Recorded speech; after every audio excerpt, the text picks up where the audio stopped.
افغانستان و تاجیکستان ایران میگم که میمام والا بسیار دقت آوردیم.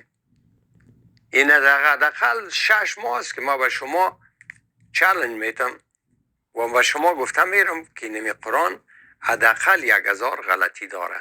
اینمی قرآن ما اما تو به می حساب خدا حاضر است که 1000 غلطی ازش میکشه. دوستای عزیز، اینجا شما ببینین که این شخص میگه که ما با ملاهای افغانستان و تاجیکستان 6 ماه که چلنج میتم که بین ما بر شما از قرآن 1000 غلطی میکشم. دوستای عزیز، اول شما کلگی میفهمین که قرآن عظیم شان که است کلام الله هست و قرآن عظیم شان به زبان عربی نازل شده. وقتی ما قرآن عظیم شان میگیم به این معنی که کلام الله که بالای رسول الله صلی الله علیه و سلم به زبان عربی نازل شده کلام الله هست. در دست ازی که است ای تاوال که مناظره میکنه و چلنج میتن امو علمایی که گپ ازیره مشنون اول دمی دست ازی که می کتاب میبینن از امی اول میفهمن که این انسان تاوال فرق بین قرآن عظیم شان که قرآن کلام الله هست و بین ترجمه قرآن. حالا فعلا در دست ازی ترجمه قرآن شریف است که ایره کسی ترجمه کرده و ما در اسلام ترجمه قرآن گفته نمیتونیم. چرا قرآن عظیم شان که است به لسان عربی مبین، اونو قرآن است که با زبان عربی آشکارا نوشته شده، یعنی نازل شده، یعنی خطش با زبان عربی هست. این یک دونه ترجمه را پیدا کرده، مثل نصرانی ها که کتاب بایبل وقتی که به انگلیسی اصل بایبل مثلا اصل تورات و انجیل اینا به زبان انگلیسی نیستن، به زبانهای عبرانی و زبانهای قدیمی هست. اونا نصرانی ها چی میکنن؟ همو بایبل را یا تورات و انجیل را که یک جای کردن نامش بایبل موندن، The Holy بایبل میگن و انگلیسی از رو هم بایبل میگن و باز نام از رو پشت سرش نوشته میکنن کتاب مقدس. این انسان متأثر به اونا شده و فکر میکنه که ترجمه قرآن شریف یک کسی مثلا ترجمه کرده این هم قرآن است.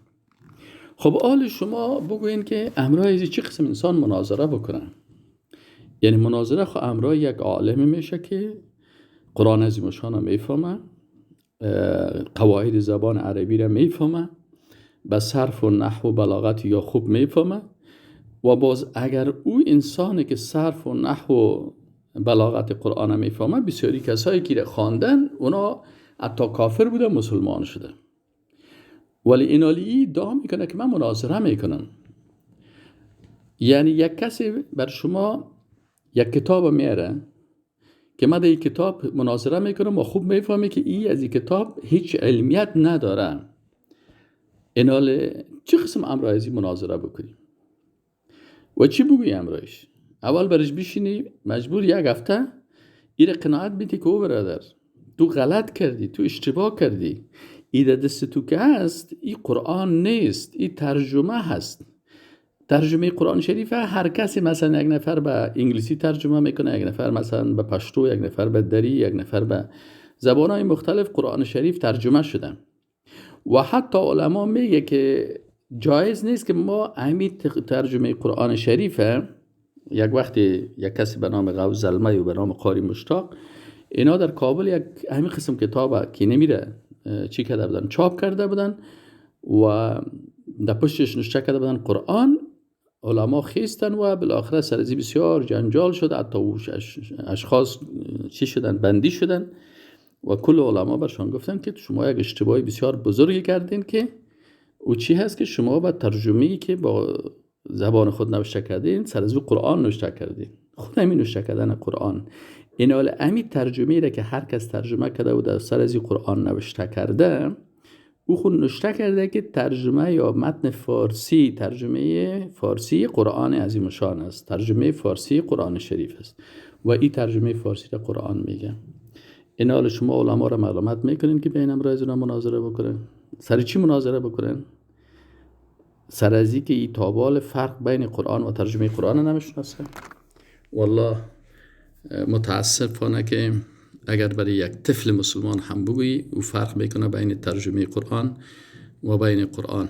و حتی در قرآن وقتی که قرآن شریف هم باشه در زیرش ترجمهش نوشته شده باشه، در پشت از او هم قرآن نوشته نمیکنن، نوشته میگن ترجمه قرآن عظیم شان.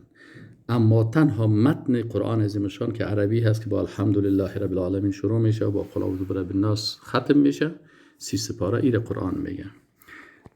آخر الزمان است، فتنه ها زیاد است و متاسفانه این هم یکی از فتنه های بزرگ.